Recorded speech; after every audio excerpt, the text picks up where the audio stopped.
Chapitre entre 23 et 24 Dernières exhortations de Josué. Chapitre 23 Discours aux représentants du peuple.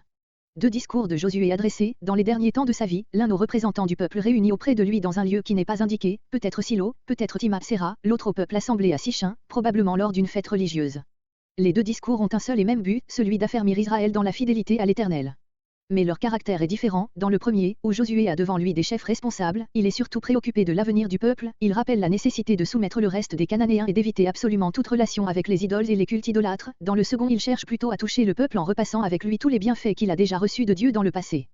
Ces deux assemblées ont eu lieu à peu de jours de distance, la première semble même n'avoir été que la préparation de la seconde, beaucoup plus solennelle qui devait aboutir à un renouvellement de l'alliance de tout le peuple avec Dieu. Verset 2. Tout Israël. Cette expression est expliquée par l'énumération suivante, tout Israël en la personne de ses chefs. Les anciens, les chefs, les têtes de famille, par naissance, les juges, chefs civils, les officiers, chefs militaires, voir sur ces derniers Deutéronome 1.15. Verset 4. Jusqu'à la mer. Littéralement, et la mer, comme si elle aussi était leur propriété. Verset 7. Ne mentionnez pas. Voir Exode 23.13, note.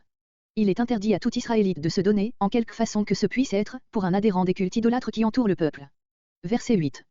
Comme vous l'avez fait jusqu'à ce jour, voir Josué 1.10-18. La génération contemporaine de Josué est toujours louée, Juge 2.7, Juge 2.10. Verset 9. Début du verset comparé Deutéronome 4.38, fin comparé Deutéronome 11.25. Verset 12. Comparé Deutéronome 7.3. Verset 13. Comparé Nombre 33.55. Verset 14. Verset 14 à 16 Conclusion. Verset 15.